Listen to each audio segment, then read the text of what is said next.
I'm very particular about how I look on screen. Yeah. Am I expressing the right emotions?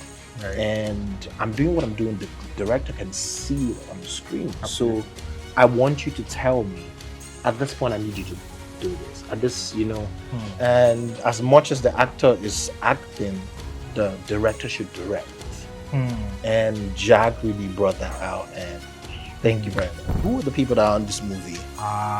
And because that's one of the, because I feel like acting, you have to rub off Absolutely. on Energy. your co-actor. And when the people that was mentioned, I was like, these people are not actors.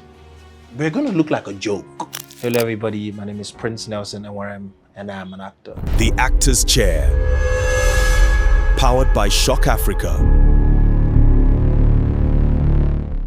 In this brand new episode of The Actor's Chair, I welcome somebody who is one of the most talked about persons on the internet. He's going to be sharing with me his dreams as an actor, as a businessman, as well as somebody who wants to leave a lasting legacy for his name. Prince Nelson, thank you so much. Thank you very much. For I appreciate that. That was talked about. Awesome.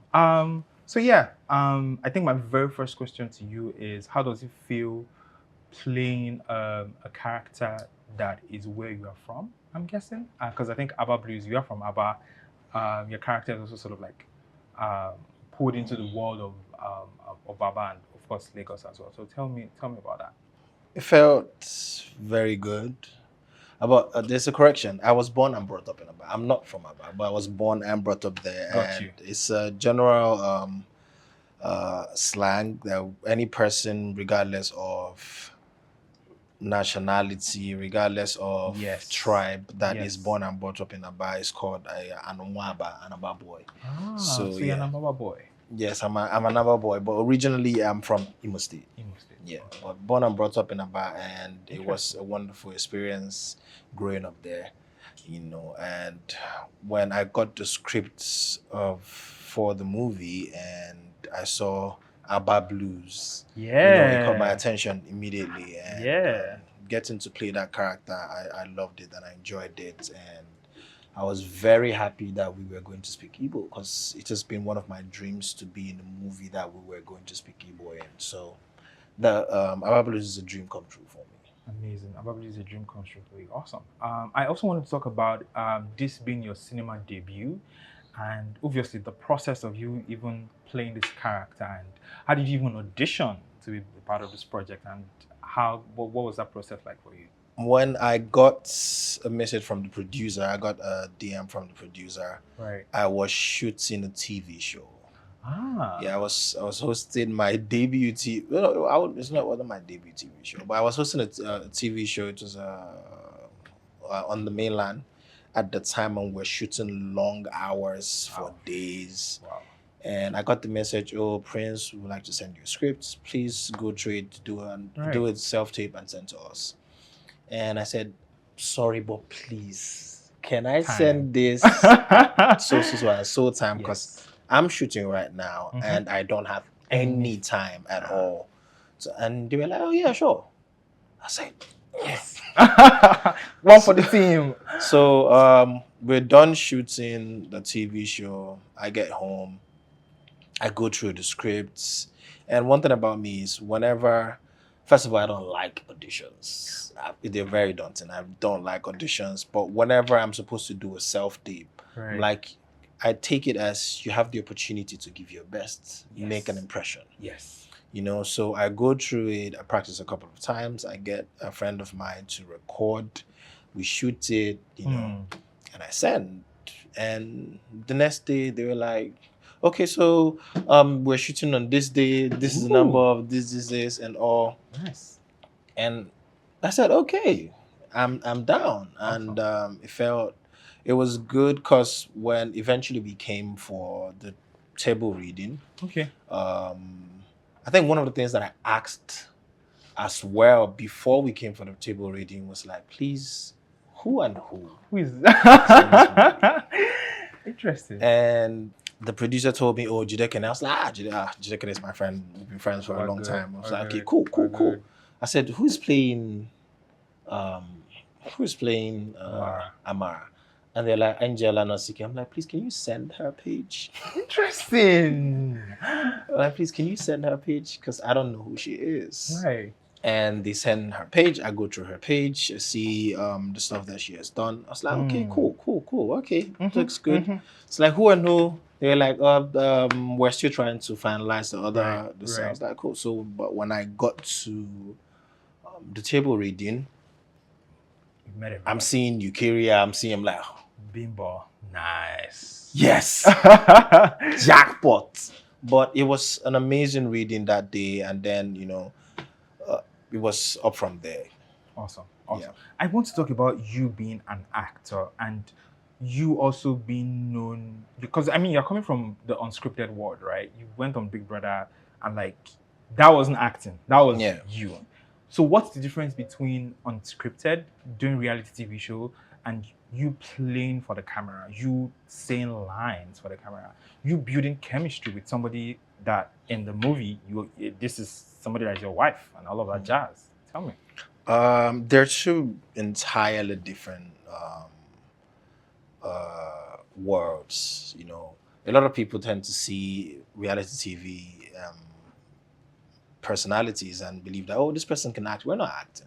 We're just living life, and you happen to watch. You're being entertained. And that's why a lot of the times when we come out from the show, you see people who, said some things that is hurting them or made some mistakes, and it's just because we were just living life, and there was cameras that we over time forget. There's nobody telling you cuts, action. And then with movies, you have to embody a different character. You might be someone who's very shy, and they're telling you to play a very bold person. Now you have to get into that character, get to know the character, make it your own, and bring it to life in such a way that is so believable that people look at you and believe that that's who you are. You get? I mean, when you see the stereotype that people have around Mama Patience Zokwa, about her evil. Yeah, the stereotypes.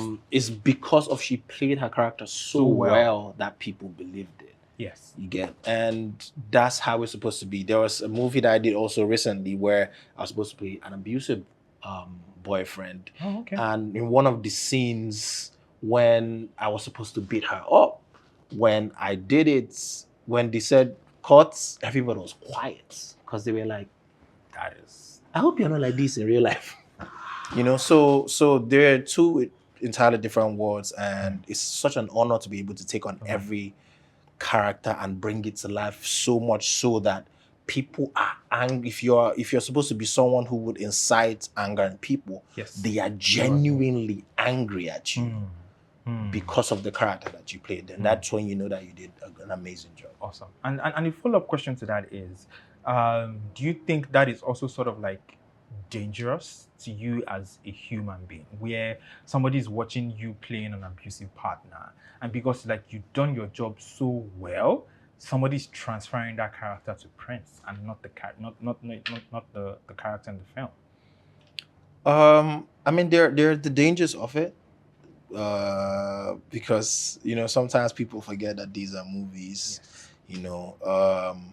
But I also come from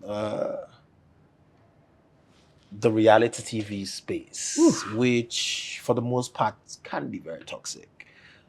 People carry enmity, fans carry enmity for their faves or their faves rivals from the show and bring it into after the show and carry it on for years. There are people who don't like anything about me now because of the show I did 6 years ago. Yeah, so I've become accustomed to that. Yes. And but we always try to let people know that this is a movie. It's not the person you're watching on TV or the character that you're seeing me portray on TV. It's not necessarily who I am in real life. I might be the entire opposite. I might be that person sometimes. There are some characters you might get and you'd be like, this hits so close to home. Yes. But it is what it is. It's just a job. Yeah. Awesome. I think I want to talk about your time in Big Brother and after the house and that point leading to you, establishing yourself as a brand, as a business, or as some of the endeavors that you're currently working on? What's like a point where you felt tired of it all? Like you felt you were really overwhelmed and, you just wanted to just like, you know what, I don't want to be in people's, because I think it's a job being a personality that like almost every month there's somebody that is always talking about Prince. I think that time would be, for me, was the time just before the reunion when I came out from the house. I think that if I got so much heat and so much hate and so much, there was a lot going on around me at that time. And I was like, you know what, I'm tired, man. People should just leave me alone. And the funny thing was, when I came out from the house for almost more than a year or so, I was not necessarily in charge of my social media. No way. I didn't really care. Like, how I would know if they've posted something if I was sitting somewhere and my phone started buzzing. Yeah. I'd be like, oh, they posted a picture. Oh, nice. Interesting. So that's like somebody's managing your perception. Yeah, like, but I mean, I take the pictures, I do the videos and all of that. Whatever time they want to post it, I don't care. When there's a DM of, oh, there's this brand we're going to work with. Okay, what's the brand? This. Okay, I don't want that job. Or I want it. And if I say I want it, the rest, manage it. If the money's good, fine. Right. But it was a way of me putting a shield from what was happening at the time. There were conversations that were even happening around me that I found out like months later. I'll be like, that happened. Wow. Oh, okay. But that at that time before the reunion, a lot was going on. There was so much. I think I was on Instablog every other day, and I hated it so much. And I was like, I just want to disappear. But I got over it, and ever since then, I've learned to build like a tough skin. Okay.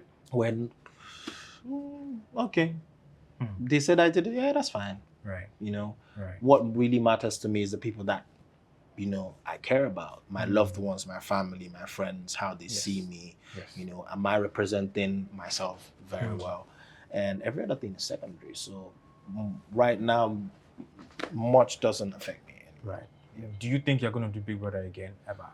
I mean, I've been on the show twice. I did All Stars. Yes. The funny thing is, I actually enjoyed the show.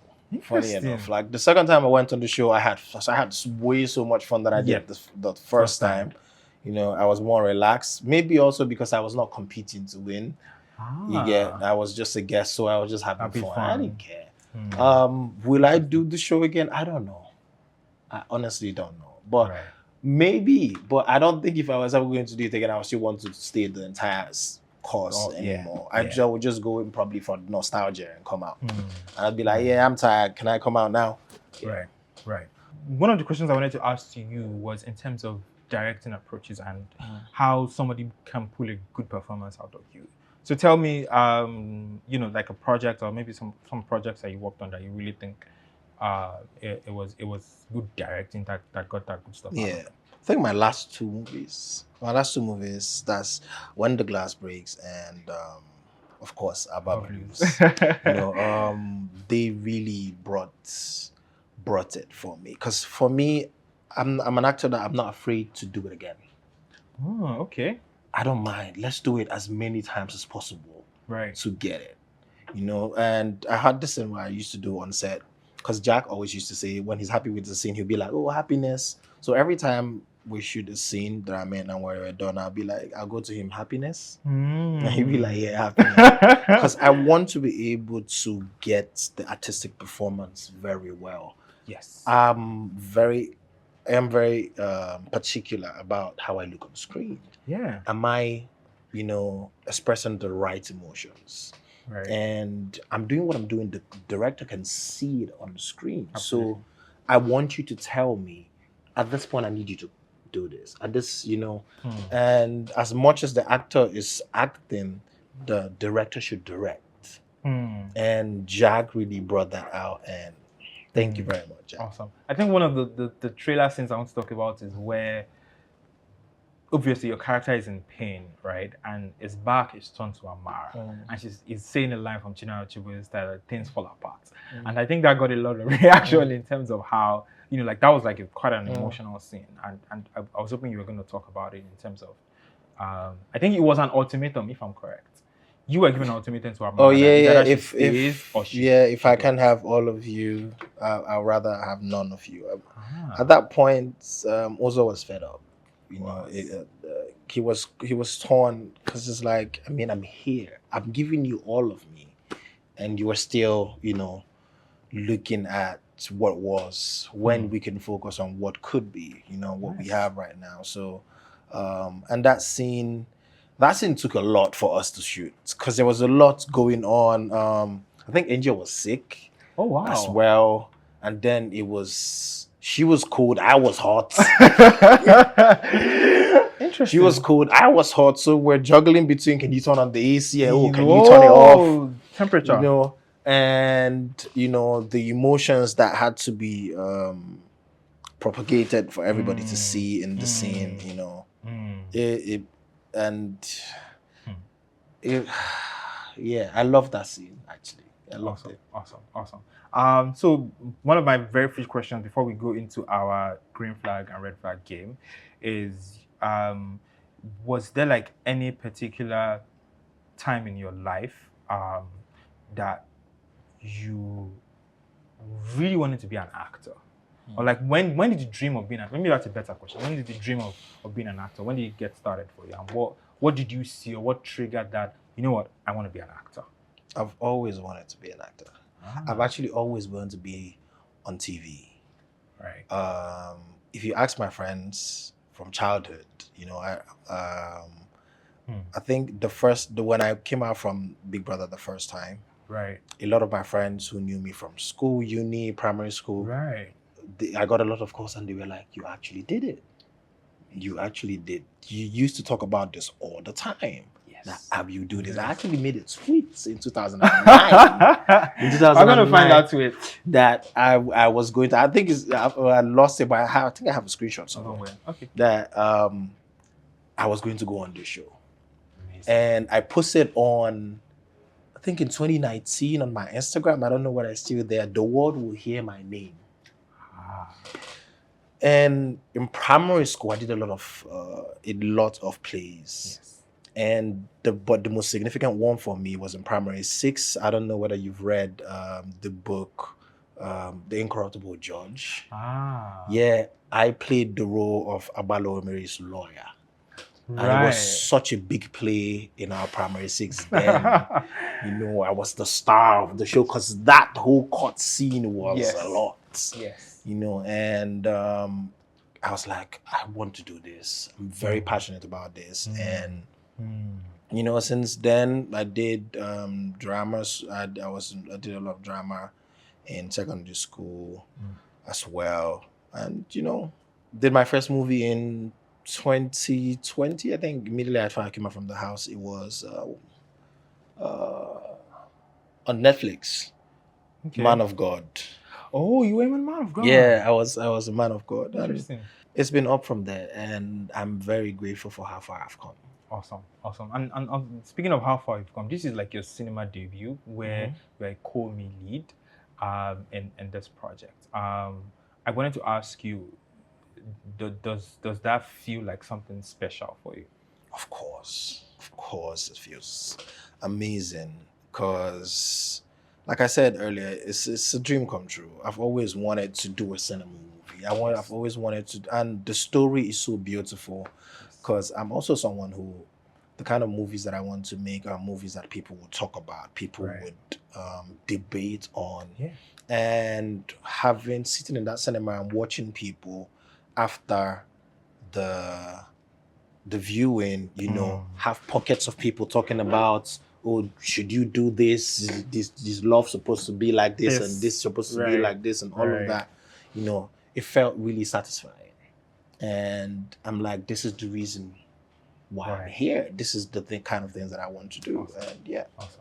So let's move into the business side of things, right? For you, how do you negotiate yourself whenever you want to be on a project? And are there like certain, oh, if you're not paying me this minimum level of amount, I'm not going to go there? Because obviously you are also coming from fame, right, into bringing that into maybe a project, and there's obviously there's value in that. So how do you do your valuation of that, and if you can give me a sneak peek of that? So it depends. My manager does most of the business talking, but also I'm particular about the kind of stories. Right. Right. As much as I want to get paid my worth, I'm the kind of person that, what's the story about? Right. I can turn down a job that will probably want to pay me 10 million if I feel like that story is too good. Like if I feel like people are going to be like, what the hell are these people doing? Right. I can say no. Yeah, I'm not gonna do it. Has that happened before? Has that? Yeah, it has. And it has happened both in movie and in actually brand deals. Where I've been like, yeah, that money is tempting, but I don't think that this brand is kind of aligns with the brand that I'm building for myself. So I'm curious to know what's like one of the toughest brand deals or acting deals that you've ever turned down. I can't mention the brand deal. I can't, because another person that's close to me took it. So I can't mention it. But the money was good. It was so good that I had to call my parents and we had to talk about it. We had to talk about it like, are you sure we should not just... But then my dad told me something. He was like, do you really think that on the long run that you would want to look at all the brands that you've worked with and they would say that you were once associated with this brand, right? Regardless of how much they are going to pay you, right? And I was like, not necessarily, because I don't know how I would sell this without talking about or doing things that I might not necessarily, be proud of. Yes. So I let that go. For the movies, I can also mention the name because but yeah, there was a movie that is it what the story wasn't right or the character wasn't right? For me, I thought the story was not just it. It felt like it was all over the place. Okay. And then when I asked, okay, who are the people that are on this movie? And because that's one of the...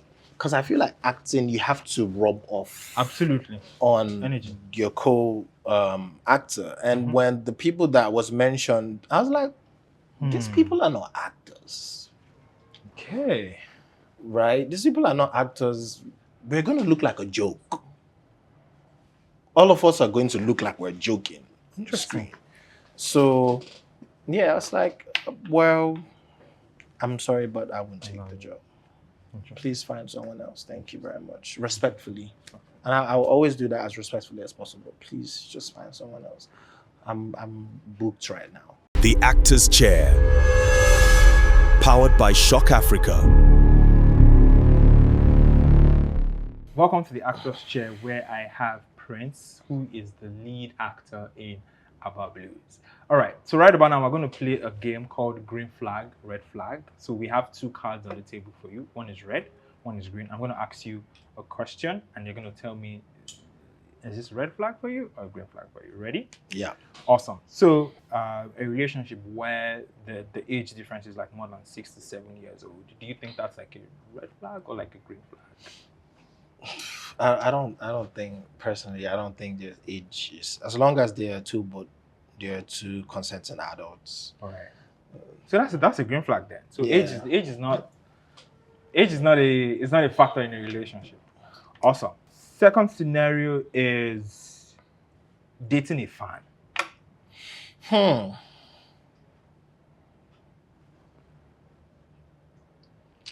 I don't know about that one.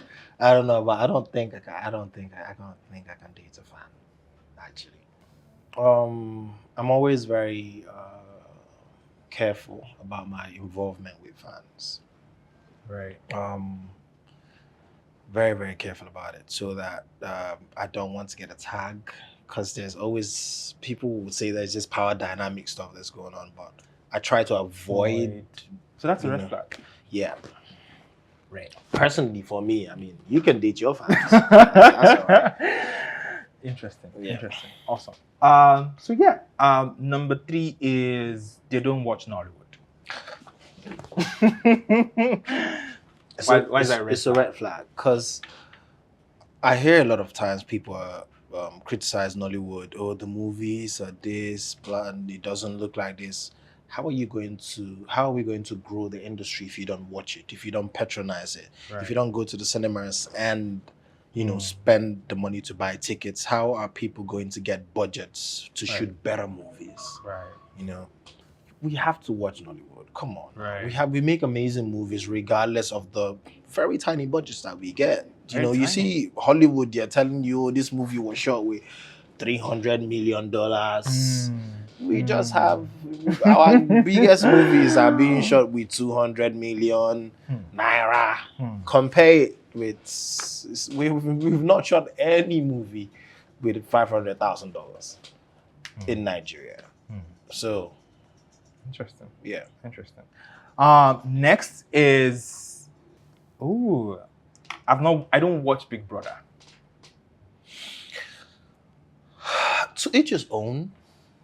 Really, I don't have any. Because like if somebody says, "Oh, they want to work with you," but they say, "Oh, I haven't seen Big Brother." That's fine. I have no issues with it. Green flag. Yeah, I have no issues with it because I mean there are a lot of reality TV shows out there too that I do not watch. Interesting. A lot of people don't watch don't watch reality TV show at all. Right. So yeah, to each his own. The funny thing is, when people tell me I don't know who you are, I'm like, yeah, that's cool. Okay. Awesome. This is an interesting one. Would you marry an actor? Yeah. Oh, green. Yeah, I would. Why would you marry an actor? Because they're humans too. We're humans too. I'm an actor.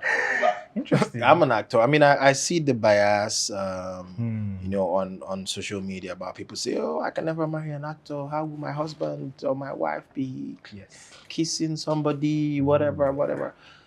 As long as the person's keeping it professional, there's a professional boundary of, line of where this is a movie, we're shooting it, when we're done, that's it.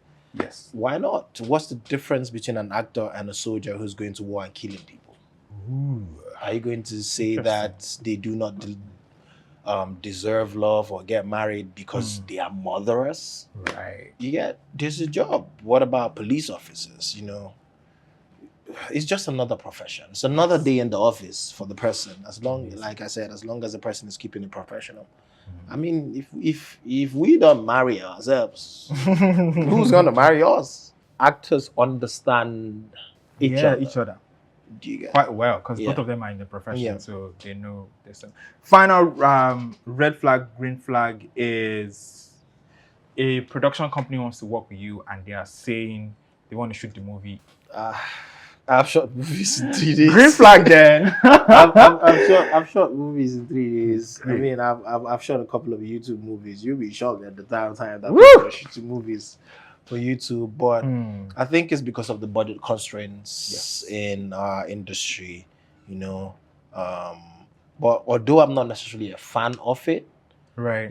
I always want to. Are you sure you're going to be able to achieve everything that you want to achieve in that time frame? But we get the job done. Awesome. Final question outside of the green flag. I think we're done with the green flag, red flag. Final question to you is, in all of this, as you are obviously your journey is still continuing as somebody who is a creative, who is an actor, who is even a business person. What's the one mark of success that you're really looking forward to having in the future? What's the one mark of success? I'm a strong believer of when everybody around me is eating because of me. Nice. I think that for me is a definition of success. When people around you are eating and they're comfortable because of the success that you bring to the table. Amazing. And it's not just that you're giving them money, but you're able to connect them to jobs, to opportunities, and all of that. You're impacting people around you. That's the one pinnacle of success that I want to get to, where, I'm able to, because of me, my friends have jobs. Because of me, my family is doing okay. And it's not just that I am giving them money, they are established because of me. Because of me, my society, my village has lights, has good roads, and that's, to me, would surpasses every other thing. Awesome. Prince Nelson, thank you so much for sharing your time and your talent with us. That's it on this episode of The Actor's Chair. Please don't forget to subscribe and like to this channel and share this episode with your friends. My name remains Akintunde Damilare, and I'll see you guys next episode. Thank you very much. The Actor's Chair. Powered by Shock Africa.